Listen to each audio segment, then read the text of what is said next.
Hello students.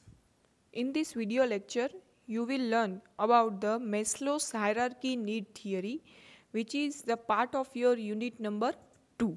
Okay. In your unit number 2, you have the two parts.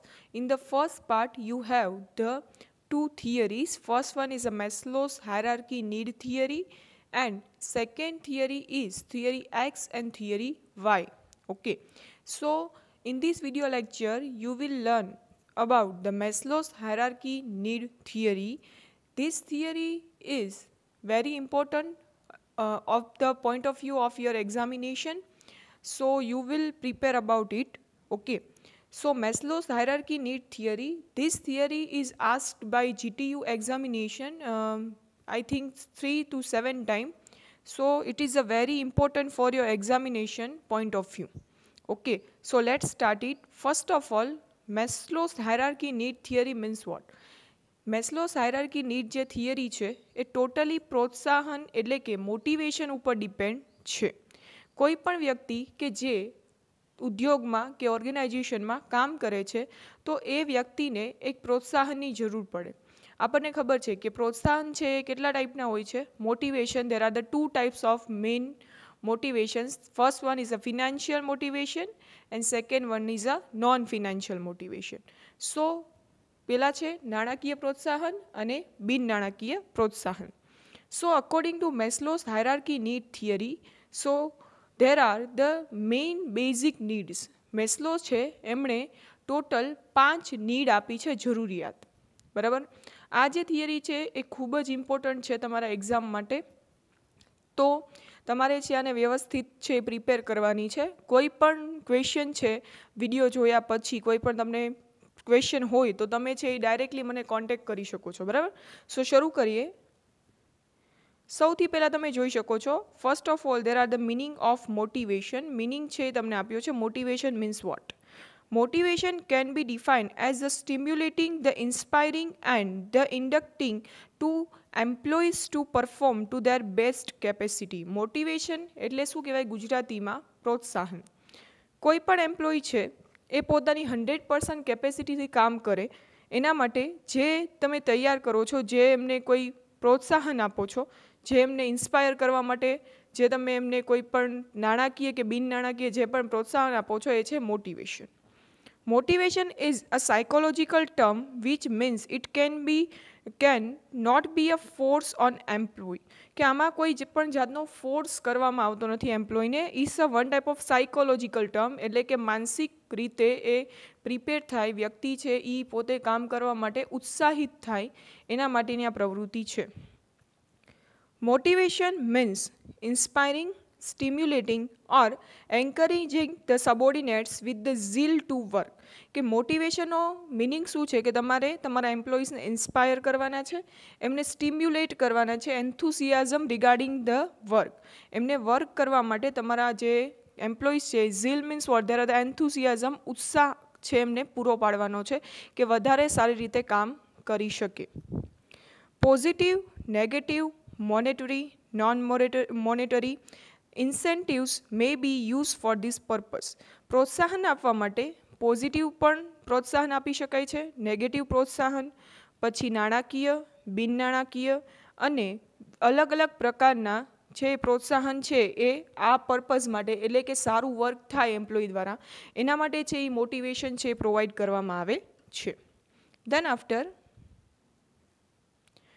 there are the interrelated terms of motivation. મોટિવેશનના interrelated term જોઈએ તો first one is a motive, then second one is a motivation and third one is a motivator. Means motive એટલે કે જે main હિત છે, પ્રોત્સાહન માટેનું જે હિત, મોટિવ, ઉદ્દેશ. Then second one is a motivation એટલે કે પ્રોત્સાહન, અને third one is a motivator. Means the person who provide the motivation is called the motivator. કે જે પ્રોત્સાહન આપે છે એ વ્યક્તિ છે એને મોટિવેટર કહેવાય. અહીંયા તમે જોઈ શકો છો કે એમાં વેરિયસ જે બે એક્ઝામ્પલ આપ્યા છે, instinctive and extrinsic motivation. First one is a interesting motivation from within. Means કે પર્સન છે એને વિધિન જે પણ motivation, like first one is a autonomy, then mastery and purpose. There are the instinctive means કે તમે એવું કહી શકો કે આંતરિક જે પ્રોત્સાહન છે એ કે વ્યક્તિ છે એ જે કામ કરી રહ્યા છે, બરાબર, તો એને છે એ જે કામ છે એના માટે તમે એને છૂટછાટ આપો છો, બરાબર. એમને કહી શકાય કે જે એક વર્ક કરે છે એના માટે તમે એને ઓથોરિટી આપો છો કે તમે આ વર્ક કરી શકો છો. તો એ અંદરથી જે એને પ્રોત્સાહન મળે તો એ છે એ આંતરિક પ્રોત્સાહન છે, બરાબર, જેને કહેવાય છે ઇંગ્લિશમાં intrinsic motivation. Then second one is a extrinsic motivation કે જે બાહ્ય પ્રોત્સાહન ફ્રોમ ધ આઉટસાઇડ કે એ એમ્પ્લોઈઝને બહારથી મળે છે. First one is a compensation એટલે કે એમની salary. Second one is a punishment કે જો વર્ક નથી કરતા તો આ પનિશમેન્ટ મળશે, તો એ પનિશમેન્ટ એન્ડ રિવાર્ડ્સ મીન્સ કે અવોર્ડ્સ છે એમને એપ્રિશિએટ કરવા માટે. તો ફર્સ્ટ છે એ છે એ અંતઃકરણના જે પ્રોત્સાહન છે એ આંતરિક પ્રોત્સાહન જેને કહી શકો, અને સેકન્ડ છે એ બાહ્ય પ્રોત્સાહન. પછી જોઈએ રોલ ઓફ મોટિવેશન એટલે કે પ્રોત્સાહનનું રોલ શું છે, એનું મૂલ્ય શું છે ઓર્ગેનાઇઝેશનમાં. First one is a high performance level. જો તમે એને મોટિવેશન આપશો તો ઓટોમેટિકલી જે પર્સન છે એનું પરફોર્મન્સ લેવલ શું થશે, હાઈ થશે. Second one is a low employment turnover and absenteeism. અહીંયા છે એ ટોટલ છે એ બે વર્ડ યુઝ થયા છે. First one is a low employ turnover and second one is a absenteeism. First one employ turnover means what, એટલે કે employ turnover એટલે એવું કહેવાય કે એક વર્ષ દરમિયાન તમારા જે ઓર્ગેનાઇઝેશન છે એને છોડીને જતા જે લોકો છે એનું જે મૂલ્ય એટલે એનું ટોટલ આંક હોય એને કહેવાય એમ્પ્લોય ટર્નઓવર. ઓકે, તો એમ્પ્લોય ટર્નઓવર છે એ કોઈ પણ ઓર્ગેનાઇઝેશન છે એમાં ઓછું હોવું જોઈએ. જો એમ્પ્લોય ટર્નઓવર વધારે હશે તો ઇમેજ જે ઓર્ગેનાઇઝેશનની હશે એ પણ ઓછી થશે. સાથે સાથે જે પણ પ્રોડક્શન એક્ટિવિટી રિગાર્ડિંગ જે ટ્રેનિંગ સેશન જે છે આપણું એ પણ વધારે હશે. કારણ કે જૂના એમ્પ્લોઈઝ છે એ મૂકીને વયા જશે તો નવાને તમારે હાયર કરવું પડશે, અને નવાને છે એ ફરીથી ટ્રેનિંગ અને બધી પ્રોસેસ છે એ કરવી પડશે. દેન સેકન્ડ વન ઇઝ અ એબ્સન્ટિઝમ.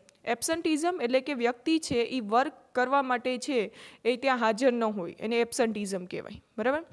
તો જો મોટિવેશન આપવામાં આવે છે, the role of motivation is very important for the low employ turnover and absenteeism. Okay, જો તમે છે એ મોટિવેશન આપશો તો ઓટોમેટિકલી એમ્પ્લોય ટર્નઓવર છે એ પણ ઘટશે, અને સાથે જે એમ્પ્લોયનું એબ્સન્ટિઝમ છે એ પણ ઘટશે. Then third one is a acceptance of the organisational changes. કે જો મોટિવેશન આપવામાં આવે છે તો ઓર્ગેનાઇઝેશનમાં કોઈ ચેન્જ થાય છે, લાઈક કે પહેલાં છે ટ્રેડિશનલ મેથડથી પ્રોડક્શન કરતા હોય અને પછી લેટેસ્ટ ટેકનોલોજી આવે છે તો ચેન્જ આવે છે એન્વાયરમેન્ટમાં, તો એ એક્સેપ્ટ કરી શકે છે એમ્પ્લોય. શું કામ? કારણ કે મોટિવેશન છે એ મળે છે એટલા માટે. દેન આફ્ટર અહીંયા જે મોટિવેશનની પ્રોસેસ છે બતાડી છે. First one is a unsatisfied need કે કોઈ પર્સન છે એની નીડ છે એ સેટિસ્ફાઈ જરૂરિયાત નથી થઈ તો શું થશે, પર્સનને ઓટોમેટિકલી ટેન્શન ક્રિએટ થશે. ટેક ધ એક્ઝામ્પલ કે કોઈ પર્સન છે એમની સેલેરી છે બહુ ઓછી છે તો એમની છે એ ટેન્શન ક્રિએટ થાય છે. It's drives for the search the behaviour. એના કારણે શું થશે, એમનું બિહેવિયર છે એ ચેન્જ થશે, કારણ કે એમને જે પ્રમાણે સેલેરી જોતી છે એ એને નથી મળતી, તો એ શું થશે કે એમનું જે 100% વર્ક છે એ કરશે નહીં. સો સેટિસ્ફેક્શન નીડ છે એ ક્રિએટ થશે, સંતોષ, બરાબર, કે એને જે જરૂર છે એ એને જો મળી જશે, મીન્સ કે એમને જે મોટિવેશન છે નાણાકીય જોઈએ છે તો એમની જો આપણે સેલેરી વધારી આપશું અકોર્ડિંગ ટુ ધેર વર્ક તો શું થશે, એમને સેટિસ્ફાઈ થશે, અને સેટિસ્ફાઈ થશે તો ઓટોમેટિકલી છે એ રિડક્શન ઓફ ટેન્શન શું થઈ જશે, રિડ્યુસ થઈ જશે, બરાબર. So this is the process of motivation. Then after what are the important of motivation. Importance શું છે મોટિવેશનનું? મોટિવેશન આપવાથી ઓર્ગેનાઇઝેશનને શું ફાયદો થાય? So first one is a motivation helps to change the negative attitude to positive attitude. કે કોઈ પણ વ્યક્તિ છે એનો નેગેટિવ એટીટ્યૂડ છે એમાંથી છે એ પોઝિટિવ એટીટ્યૂડ છે એ થઈ જાય છે જો એમને પ્રોપર મોટિવેશન આપવામાં આવે તો. Second one, motivation is improve the performance level of employ. કે જો મોટિવેશન છે એ કહેવાય કે એમની એક કન્સિસ્ટન્સી દ્વારા તમે એને પ્રોવાઈડ કરતા જ રહ્યો છો મોટિવેશન, તો શું થશે કે એમનું પરફોર્મન્સ લેવલ છે ઇમ્પ્રૂવ થશે. કે પહેલાં એમને 100 વર્ક, કોઈ એક એક્ઝામ્પલ લઈએ કે કોઈ એક એમ્પ્લોય છે કે રોજના 100 યુનિટ ઉત્પાદન કરે છે, પ્રોડક્શન કરે છે, so we gave them the 100 rupees per day, બરાબર. 100 ઉત્પાદન કરે છે તો 100 દેશું રૂપિયા. પણ જો એમને છે આપણે મોટિવેશન આપીએ કે ભાઈ તું છે એ 100ની બદલે 150 કરીશ તો અમે તને 200 રૂપીસ આપશું, તો એનું જે લેવલ હશે પ્રોડક્શનનું લેવલ એ શું થશે? ઇન્ક્રીઝ થશે. Then third one is helps to be achieving the organizational goal. હવે જો તમે મોટિવેશન પ્રોવાઈડ કરો છો તો ઓટોમેટિકલી તમારું જે ઓર્ગેનાઇઝેશનના વર્કર હશે એ તમારા ઓર્ગેનાઇઝેશન પ્રત્યે છે ઓનેસ્ટ હશે. બરાબર. હવે ઘણીવાર એવું થાય કે ઓર્ગેનાઇઝેશન છે એમને બહુ મોટો ઓર્ડર આવે છે. જો તમે મોટિવેશન છે એ પ્રોવાઈડ કરતા રહેશો તો શું થશે કે એમ્પ્લોઈઝ છે એ તમારું 100% વર્ક કરશે અને તમે છે એ એમને કહેવાય કે ઓવરટાઈમ છે એના ઓવરટાઈમ આપવા માટે રેડી છો, તો શું થશે કે તમારું જે ગોલ હશે એ પણ અચીવ થઈ જશે અને સાથે સાથે એમ્પ્લોય છે એને મોટિવેશન પણ મળશે. Then motivation created the supportive work environment. જો મોટિવેશન હશે તો ઇન્ટર ડિપાર્ટમેન્ટલ જે રિલેશન્સ છે between the employ and employers, employ and employees એ છે એ પણ સુધરશે, એમાં પણ ચેન્જીસ આવશે. Motivation is helps to managers to introduce the changes, કે કોઈ ન્યૂ ચેન્જીસ આવે છે ઓર્ગેનાઇઝેશનમાં તો એ મેનેજર છે એ ઇન્ટ્રોડ્યુસ પણ કરી શકે છે. Then reduction in the employ turnover. આગળ આપણે હમણાં જ ડિસ્કસ કર્યું આગલી સ્લાઇડમાં કે જો મોટિવેશન પ્રોવાઈડ કરવામાં આવશે તો એમ્પ્લોઈઝ છે એ સસ્ટેન રહેશે તમારી ઓર્ગેનાઇઝેશનમાં. It's create the less absenteeism and less employ turnover. તો એમ્પ્લોય ટર્નઓવર છે તમારી ઓર્ગેનાઇઝેશનને છોડીને જવાનો જે રેશિયો હશે એમ્પ્લોયનો એ ઘટી જશે. Then after here the Abraham Maslow who is the owner, or we can say that who is the pioneer of this theory. બરાબર, કે એમણે છે ઇન્ટ્રોડ્યુસ કરી છે એબ્રાહમ માસ્લોએ આ જે થિયરી છે એમ્પ્લોઈઝની જે નીડની બેઝિસ ઉપર. સો here you can see that કે એપ્રિલ 1998 ટુ જૂન 8, 1970 સુધી છે એમને વર્ક કર્યું છે. Abraham Maslow is a American psychologist, A American psychologist હતા. then best known for the creating Maslow's hierarchy need, કે એમની બેસ્ટમાં બેસ્ટ જે થિયરી છે જે આપણે લર્ન કરી રહ્યા છીએ કે મેસ્લોસ હાયરાર્કી નીડ થિયરી, એ એમની ખૂબ જ ફેમસ થિયરી છે. Promoted the concept of the self actualisation. એમને એક કન્સેપ્ટ જે તમે નીડ જોશો એમાં એક લાસ્ટ જે નીડ આવે છે એ છે સેલ્ફ એક્ચ્યુલાઇઝેશન નીડ, એ એમને ઇન્ટ્રોડ્યુસ કરી છે ને એને પ્રમોટ પણ કરી છે. Maslow was the psychology professor at the different university. You can see here the name of the different university. કે સાયકોલોજીના પ્રોફેસર તરીકે પણ એમને ડિફરન્ટ યુનિવર્સિટીઝમાં વર્ક કર્યું છે. હવે આ છે એ એમનો ઇન્ટ્રોડક્શન છે. હવે એક્ઝામમાં છે એ પેપર તો બધા લખશે, પણ તમે તમારો પેપર કેવી રીતે ડિફરન્ટ કરી શકો એ તમારા ઉપર છે. તો જો તમે ડાયરેક્ટ મેસ્લોની થિયરી તમને પૂછે છે અને તમે સીધી લખવા માંડો છો, પણ તમે આ કોઈ ઇન્ટ્રોડક્શન આપો છો એબ્રાહમ માસ્લોને અને પછી છે એ લખો છો તો એ ડિફરન્ટ ક્રિએટ કરે છે, ઇમેજ છે એ તમારા પેપરની ડિફરન્ટ થશે. સો આઈ હોપ કે તમે આ એક્ઝામમાં છે યાદ કરીને છે એ લખી શકો. Then after what are the assumption of Maslow's hierarchy need theory. એની અઝમ્પશન શું છે? કોઈ પણ થિયરી હોય એની એક અઝમ્પશન હોય, બરાબર છે, એની સૌથી પહેલાં છે એ ધારણા લેવામાં આવે અને પછી છે એ કોઈ પણ થિયરી છે એ ઇન્ટ્રોડ્યુસ થાય. તો એની અઝમ્પશન્સ છે જોઈએ. સો first one, behaviour of the people is depend upon there need. So human behavior can be changed or the motivated by fulfilling their need. હવે કોઈ પણ પર્સન છે એનું બિહેવિયર છે એની નીડ ઉપર ડિપેન્ડ કરે છે. હવે કોઈ પર્સન છે જે એકદમ પુઅર છે તો એની બેઝિક નીડ શું છે? તો કે એની બેઝિક નીડ છે કે ફૂડ, વોટર એન્ડ શેલ્ટર. તો અકોર્ડિંગ ટુ દેટ એનું બિહેવિયર હોય. પછી કોઈ રિચેસ્ટ પર્સન છે કે એની પાસે બેઝિક નીડ તો ફૂલફિલ થઈ ગઈ છે, તો એના માટે છે એ ફાઇનાન્શિયલ નીડ છે એ હોય, તો according to the behaviour of person અને સ્ટેટસ એ ચેન્જ થાય. બરાબર. Second one, generally the need follows the hierarchy. Example starting for the psychological or we can say there are the physiological need. કે અહીંયા છે એ તમને નીડનું પિરામિડ આવશે. એમાં ફર્સ્ટ વન છે એ જનરલી છે એ ફિઝિયોલોજીકલ નીડ હોય છે. દેન a satisfied need can no longer motivate a people only the next higher level need can be motivated. કે કોઈ પણ સેટિસ્ફાઈ નીડ છે એ વધારે મોટિવેશન ના આપી શકે. ધ નેક્સ્ટ લેવલ જે નીડ હોય બરાબર છે મોટિવેશનની એ વધારે છે એ સંતોષ આપી શકે. જોઈએ હવે. In the next slide, you can see there are the Maslow's need hierarchy theories model. તમારે એક્ઝામમાં છે આ મોડેલ છે એ ડ્રો કરવાનું છે. There are total 5 need. Okay, 5 need છે. First one is a physiological need. Then second one is a security and safety need. Third one is a social need. Fourth one is a esteem need. And fifth one is a self-actualization need. સો એક્ઝામમાં તમારે આ pyramid છે એ draw કરવાનું છે diagram, અને પછી એમાં 1 by 1 means step by step છે આ તમારે ડ્રો કરીને લખવાની છે એક્ઝામમાં. ઓકે, સો સૌથી પહેલી નીડ છે એ કઈ છે? Psychological, or we can say that are the basic need is a physiological need. હવે physiological need means what? So physiological need are the basic need of the sustain human life. કે human એટલે કે માણસને જીવવા માટે જે જરૂરિયાતની જે વસ્તુ છે એને કહેવાય છે physiological need. First one, there are the needs is include the food, shelter, clothing, rest, air, water and sleep. તો આ છે બેઝિક નીડ છે, બરાબર. કોઈ પણ હ્યુમન બિંગ હોય એની સૌથી પહેલી બેઝિક નીડ કઈ હશે? There are the physiological need, basic need. કોઈ પણ માણસને સસ્ટેન કરવા માટે air, water, shelter, food, rest and sleep. તો આ એની બેઝિક નીડ છે.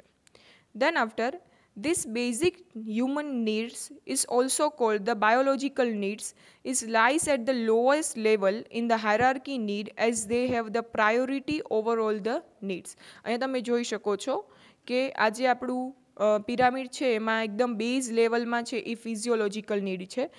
શું કામ? કારણ કે બેઝિક નીડ છે. કોઈ પણ હ્યુમન બિંગ છે એ વિધાઉટ આ એક નીડ કમ્પ્લીટ ન થાય ત્યાં સુધી બીજી નીડ છે એ ઉત્પન્ન ન થાય, બરાબર. then these needs can not be postponed for long. કે આ જે એર, વોટર, ફૂડ અને શેલ્ટર છે એને તમે લોંગર સુધી પોસ્ટપોન ન કરી શકો, because there are the basic need. કે હ્યુમનને સસ્ટેન રહેવું હોય તો આ નીડ તો ફૂલફિલ થવી જ જોઈએ. then the management attempts to meet such a psychological needs through the fair wages. હવે આ જે છે સાયકોલોજીકલ, જે ફિઝિયોલોજીકલ ઓર બાયોલોજીકલ જે પણ છે નીડ, આ જે નીડ છે એ કેવી રીતે ફૂલફિલ કરી શકાય છે હ્યુમનને? તો ફેર વેજીસ, એટલે કે જે પણ એમની મજૂરી છે એમને તાત્કાલિક ધોરણે અને છે મળી રહેતી હોય તો આ જે નીડ છે એ એમની પૂરી થાય છે. પછી જે સેકન્ડ સ્ટેપની નીડ છે, it's a security or safety need. First one is the physiological need, second one is a security and safety need. જોઈએ. These are the needs is connected with the psychological fear of the loss of job, property, natural calamities of the hazardous, etc. આ જે security છે એ security regarding the job છે, બરાબર. હવે સૌથી પહેલાં માણસની જરૂરિયાત શું છે? કે ફૂડ, વોટર, શેલ્ટર, બરાબર છે, એજ્યુકેશન, એ જો મળી જાય વ્યક્તિને, પછી એની બીજી જરૂરિયાત એ હોય કે હું જે જોબ કરું છું એ સિક્યોર રહે, બરાબર. So loss of the, or we can say the fear of to loss the job, એ છે એ એમની સેકન્ડ છે સિક્યુરિટી ઓર સેફટી નીડ છે. Second one is an employees want to protection from such type of fear. કોઈ પણ employ હોય તો એમને આ એમની જોબ છે એ વહી ન જાય એના માટે છે એ આ સેફટી છે એમની રિક્વાયરમેન્ટ હોય છે. Some of the basic security and safety needs are including, first one, the financial security. એની સિવાયની જે સિક્યુરિટી છે તો એ છે ફાઇનાન્શિયલ સિક્યુરિટી, કે પર્સન છે જ્યાં સુધી વર્ક કરી શકશે ત્યાં સુધી એ ફિનાન્સ અર્ન કરી શકશે, બટ આફ્ટર દેટ એટલે કે આફ્ટર રિટાયરમેન્ટ છે એમને ફિનાન્શિયલ સિક્યુરિટી મળે એ માટેની સિક્યુરિટી છે. Then second one is a health and wellness, કે જે પણ એમની આરોગ્ય સંપદા છે એ પણ સારી રીતે રહે. Then third one is a safety again the accident and injury, અને તમને ખબર છે કે આને રિગાર્ડિંગ છે સેફટી માટે લોકો મેડિક્લેમ પણ કરાવતા હોય છે. So it's a one type of safety need. First one is a psychological, or we can say the physiological need. Then second one is a security and safety need. Then આ જો બે need છે એ પર્સનની fulfil થાય, then third need આવે છે social need. According to Maslow, human needs to feel the sense of belongingness and the acceptance among the social group regarding whether the group are larger or small. હવે તમારી છે એ life જો secure થઈ જાય છે, job secure થઈ જાય છે, પછી પર્સનની એક એવી નીડ હોય કે એ જે ગ્રુપમાં રહે છે એમાં એનું એક સ્ટેટસ હોય, બરાબર. મીન્સ ઇન ધ સોસાયટી એનું કોઈ સ્ટેટસ હોય, is a social need. Okay, social નીડમાં છે એ કયા કયા ટોપિક ઇન્ક્લુડ થાય છે જોઈએ. Friendship, intimacy, then affections of the love from the group, friends and family. બરાબર, કે તમારું એક સમાજમાં એક સ્ટેટસ હોય, એક નામ હોય, એ નીડ હોય. ઓકે, સૌથી પહેલાં બેઝિક નીડ, પછી આવશે સિક્યુરિટી અને સેફટી નીડ, દેન થર્ડ નીડ આવશે સોશિયલ નીડ. જો આ ત્રણ નીડ છે એ ફૂલફિલ થાય છે, દેન ફોર્થ નીડ આવે છે is a esteem need. Esteem is a need are the ego or status need. બરાબર, કે જે પણ ગ્રુપમાં વર્ક કરતા હોય, લાઈક કે એઝ અ સ્ટુડન્ટ જો તમે ક્લાસમાં હોય તો એ ક્લાસમાં તમારો ફર્સ્ટ રેન્ક હોવો જોઈએ. આ જે નીડ છે is a esteem need. Or ઓર્ગેનાઇઝેશનના પોઈન્ટ ઓફ વ્યૂથી જોઈએ તો ઓર્ગેનાઇઝેશનમાં જે ડિપાર્ટમેન્ટમાં વર્ક કરે છે તો એ ડિપાર્ટમેન્ટમાં એનો ફર્સ્ટ રેન્ક હોવો જોઈએ. Is a esteem need. Okay, so people is develop a concern with getting the recognition, status, importance and the respect for the others is a most human have a need for the feel the respected. This include the need of have the self esteem or the self respect. Okay, કોઈ પણ person છે એની જો આ basic જે need છે એ complete થાય છે તો એની ફોર્થ નીડ છે એ છે એસ્ટીમ નીડ. બરાબર, એટલે કે એ જે ગ્રુપમાં છે એ ગ્રુપમાં એ હાયર પોઝિશન ઉપર હોય. આ નીડ છે શું છે એ ઇન્ક્લુડ કરે છે જોઈએ. So achievement, mastery, then independenceness, status, dominance, prestige, self respect. તો આ બધા જે ટોપિક છે એ સેલ્ફ એસ્ટીમમાં આવે છે, કે પોતાની એક સ્ટેટસ, બરાબર છે, એમની જે જ્યાં વર્ક કરે છે એ ગ્રુપમાં. Then last need is the self actualisation need. હવે કોઈ પણ પર્સન છે એની જો basic need, safety, then security, then social need અને એસ્ટીમ નીડ જો એ કમ્પ્લીટ થાય છે તો લાસ્ટ નીડ છે એ પર્સનની હોય છે સેલ્ફ એકચ્યુલાઇઝેશન. મીન્સ કે ઓવરઓલ જે ફિલ્ડમાં છે એ ફિલ્ડમાં એ માસ્ટર બ્લાસ્ટર હોય. બરાબર, એની જેવું કોઈ ન હોય. હવે આ સેલ્ફ એકચ્યુલાઇઝેશનનું તમને એક્ઝામ્પલ આપું તો આ જે સેલ્ફ એકચ્યુલાઇઝેશનની નીડ છે એ ફૂલફિલ કરી છે તમે ક્રિકેટ વર્લ્ડમાં જોઈ શકો છો કે સચિન તેંડુલકર. દેન તમે સંગીત ફિલ્ડમાં, મ્યુઝિક ફિલ્ડમાં જોઈ શકો છો દેર આર ધ લતા મંગેશકર. આ બે જે વર્ડ છે, આ બે જે ફિલ્ડ છે, આ ફિલ્ડમાં આમનીથી આગળ કોઈ ન જઈ શકે. મીન્સ કે એનું સ્ટેટસ આપણે જાણીએ છીએ કે Sachin considering as a god of cricket. Then Lata મંગેશકરનું પણ એટલું જ નામ છે. તો આ જે પોઝિશન પર જ્યારે વ્યક્તિ પહોંચી જાય છે પછી મેસ્લો એવું માને છે કે પછી કોઈ પણ વ્યક્તિ છે એને હવે જરૂરિયાત કોઈ હોતી નથી. બરાબર, જોઈએ. Self-actualization, this level is the need for refer to what a person's fulfill to the potentials is the realization of the potential. કે એની અંદર જે પોટેન્શિયાલિટી છે એનામાં જે કાર્ય કરવાની કેપેસિટી છે એ બધાને દર્શાવી શકે, વર્લ્ડને દેખાડી શકે. Maslow described this level as a desire to accomplish everything that one's can to become the most and one's can be. Individual may be perceives to the focus this need very specifying. કે કોઈ પણ વ્યક્તિ છે એની આ last need હોય છે. According to Maslow છે એ એવું કહે છે કે કોઈ પણ પર્સન છે એની લાસ્ટ નીડ છે એ સેલ્ફ એકચ્યુલાઇઝેશન છે. પછી કોઈ પણ પર્સનને છે હવે કોઈ જરૂરિયાત રહેતી નથી. For the self actualization need is including the mat acquisitions, then parenting, utilizations of ability, then pursuing the goals, then seeking the happiness and utilizations of the talent. There are the basic requirement is necessary for the self-actualization need, and these topics are considering in the self-actualization. Then what are the criticism for the Maslow's hierarchy need theory? કોઈ પણ theory છે એની એક પહેલાં અઝમ્પશન્સ હોય, પછી છે એની ટીકાઓ એટલે કે ક્રિટિસિઝમ છે કઈ કઈ છે. First one, the need may not follow a define the hierarchy order. Sometime જે નીડ જે આપણે જોયું બરાબર છે પેરામિડ સ્ટાઇલ, એમાં જે 5 નીડ છે એ હંમેશા છે એ જ પ્રમાણે ચાલે એવું દરેક વ્યક્તિ માટે પોસિબલ નથી. So it's a one type of criticism of this theory. Then second one, the level of the motivation may be permanently lower for the some people. ઘણીવાર મોટિવેશન લેવલ છે એ પીપલ માટે બહુ ઓછું હોય, લોવર લેવલ ઉપર, ત્યારે આ થિયરી છે એપ્લિકેબલ થતી નથી.